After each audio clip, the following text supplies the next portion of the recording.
Hello friends, आप देख रहे हैं नेक्स्ट 9 टीवी न्यूज़ और आप सभी के साथ मैं हूं आप सभी की दोस्त और आप सभी की होस्ट वंदना सिंपल। आज हम करने वाले हैं बातचीत स्टार प्लस पर टेलीकास्ट होने वाले मोस्ट पॉपुलर और आप सभी के फेवरेट शो अनुपमा के बारे में।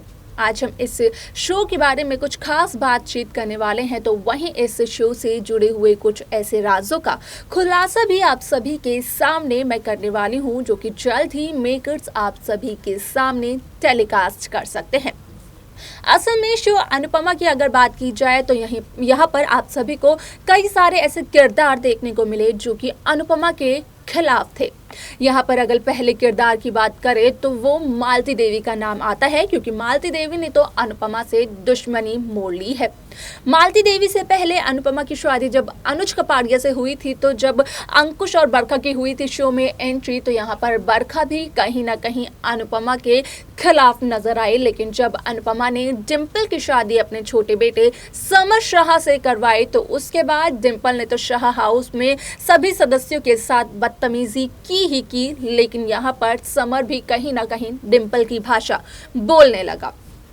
शो का अपकमिंग एपिसोड बेहद दिलचस्प होने वाला है, क्योंकि यहाँ पर सभी दर्शकों को देखने को असल में ये मिलने वाला है कि किस तरीके से डिम्पल यहाँ पर बरखा के सामने अपनी चुप्पी तोड़ती है और असल में डिम्पल बरखा को बंटवारे का सारा सच बताती है। तो क्या है बंटवारे के पीछे की सच्चाई, जाने आप हमारे इस खास रिपोर्ट में। स्टार प्लस पर टेलीकास्ट होने वाले मोस्ट पॉपुलर और आप सभी के फेवरेट शो अनुपमा में इन दिनों एक हाई वोल्टेज ड्रामा चल रहा है, जहां पर कि सभी दर्शकों ने देखा होगा कि सीरियल अनुपमा में यहाँ पर अनुपमा के दुश्मनों की कमी नहीं है। जब अनुपमा शाह हाउस में वनराज की पत्नी बनकर रहती थी, तो अनुपमा के दुश्मन बने बैठे थे अनुपमा के तीनों बच्चे नहीं बल्कि 2 बच्चे पाखी और पारितोष। यहाँ पर समर तो अनुपमा का बहुत ही समझदार, बहुत ही अच्छा बकुड़ा यानी कि बेटा था। ऐसे में वनराज ने भी अनुपमा को धोखा दिया और वनराज का एक्स्ट्रा मैरिटल अफेयर चल रहा था काव्य के साथ। लेकिन यहाँ पर जब अपनी 25वीं शादी की सालगिरह पर अनुपमा को इस बात का चला पता, तो अनुपमा ने वनराज को तलाक देना ज्यादा जरूरी समझा और उसी दिन काव्य ने वनराज से शादी भी कर ली थी।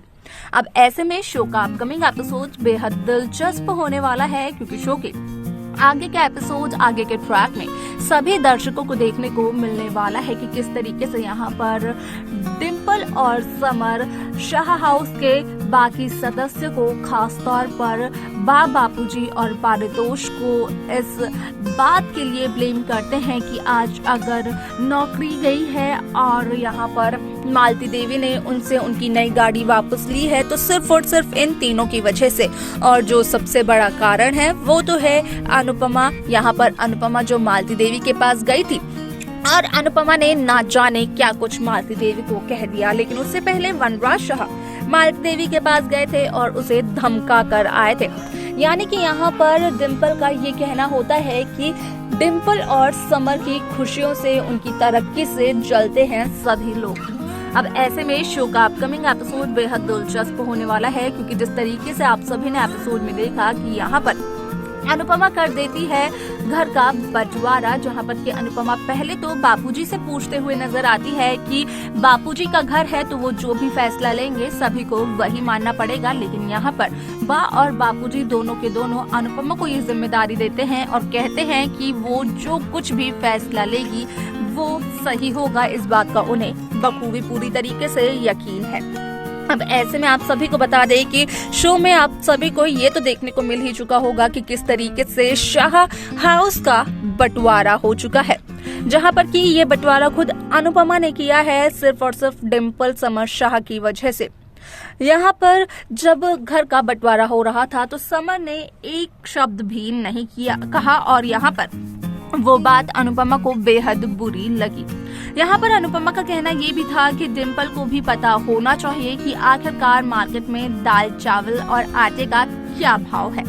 यहाँ पर आज तक समर ने अपने माँ के हाथ का खाना खाया। जब माँ शाह हाउस से कपाड़िया हाउस चली गई तो उसके बाद अपनी माँ के हाथ का खाना खाया, लेकिन अब समर अपनी पत्नी का हाथ का खाना भी खा ले।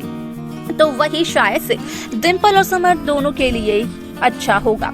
अब ऐसे में शो का अपकमिंग एपिसोड बेहद दिलचस्प होने वाला है, क्योंकि जिस तरीके से सोशल मीडिया पर खबरें वायरल हो रही हैं, तो यहाँ पर जब घर का बंटवारा हो जाता है तो कहीं ना कहीं नाखुश नजर सी आती है डिम्पल, जो कि पहले बंटवारे की बात करती है। अब बंटवारा होने के बाद वो खुश नहीं होती है और वो यहाँ पर बरखा कपाड़िया के सामने अपने इस राज का करती है खुलासा कि असल में यहाँ पर डिम्पल के मुंह से तो सिर्फ निकल गया था कि इससे तो अच्छा होता कि अगर सभी लोग अलग अलग होते, यहाँ पर कोई किसी की जिंदगी में दखल ना देता, खासतौर पर समर और डिम्पल की जिंदगी में। अब ऐसे में यहाँ पर डिम्पल बरखा को ये बताती है कि जिस तरीके से शाह हाउस का बंटवारा हुआ है, तो उसके बाद यहाँ पर डिम्पल को शाह हाउस में रहने में बहुत ही ज्यादा तकलीफ हो रही है, क्योंकि ना तो डिम्पल के पास और ना ही समर के पास नौकरी है। और ऐसे में यहाँ पर दोनों जब अलग रह रहे हैं, अलग चूल्हा अलग रह रहे हैं, तो उसके बाद यहाँ पर कहीं ना कहीं दोनों को बेहद परेशानियों का सामना भी करना पड़ रहा है। अब ऐसे में आप सभी की जानकारी के लिए बता दिया जाए कि शो का यह एपिसोड बेहद दिलचस्प होगा, क्योंकि एक तरफ तो बरखा अनुपमा से मदद की गुहार लगा रही है। यहाँ पर बरखा अनुपमा से ये कहती हुई नजर भी आई थी जब रोमिल की एंट्री हुई थी कि अनुपमा को यहाँ पर बरखा का दुख समझना चाहिए, क्योंकि एक औरत ही दूसरी औरत का दुख समझ सकती है। यहाँ पर बरखा के पति अपने नाजायज बेटे को घर में ले आए हैं और डेली बरखा को उसकी शक्ल देखनी पड़ती है, तो कहीं ना कहीं बरखा के साथ हुए धोखे की याद बरखा को आ जाती है। अब ऐसे में यहाँ पर बरखा डिम्पल की ये बातें सुनने के बाद क्या कुछ करेगी, क्या यहाँ पर बरखा अनुपमा का सपोर्ट करेगी या फिर डिम्पल का, देखना ये बेहद दिलचस्प होगा। तो देखा आपने कि किस तरीके से यहाँ पर डिम्पल बरखा को सारी सच्चाई बताती है कि आखिरकार क्यों और किस वजह से अनुपमा ने समर और डिम्पल को घर से अलग कर दिया। यहाँ तक कि अनुपमा ने रसोई घर भी बांट दी। ये भी कहा अनुपमा ने समर और डिम्पल को कि उन्हें देने होंगे पैसे शाह हाउस के सदस्यों को। अब ऐसे में आप सभी को बता दें कि शो का अपकमिंग एपिसोड बेहद दिलचस्प होने वाला है, क्योंकि जहां बरखा मांग रही थी अनुपमा की मदद रोमिल को घर से बाहर निकालने में, तो वहीं आप सभी को अब बता दें कि बरखा की उम्मीदें बढ़ती हुई नजर आने वाली है। लेकिन आपको क्या लगता है कि अनुपमा क्या करेगी, बरखा की मदद या फिर रोमिल के साथ कुछ और होगा अनुपमा की वजह से? आप हमें कमेंट्स कर जरूर बताएं कि आपको क्या लगता है। तो वहीं शो अनुपमा की बाकी लेटेस्ट अपडेट्स को पाने के लिए आप सब्सक्राइब करना ना भूलें नेक्स्ट 9 टीवी न्यूज़ को।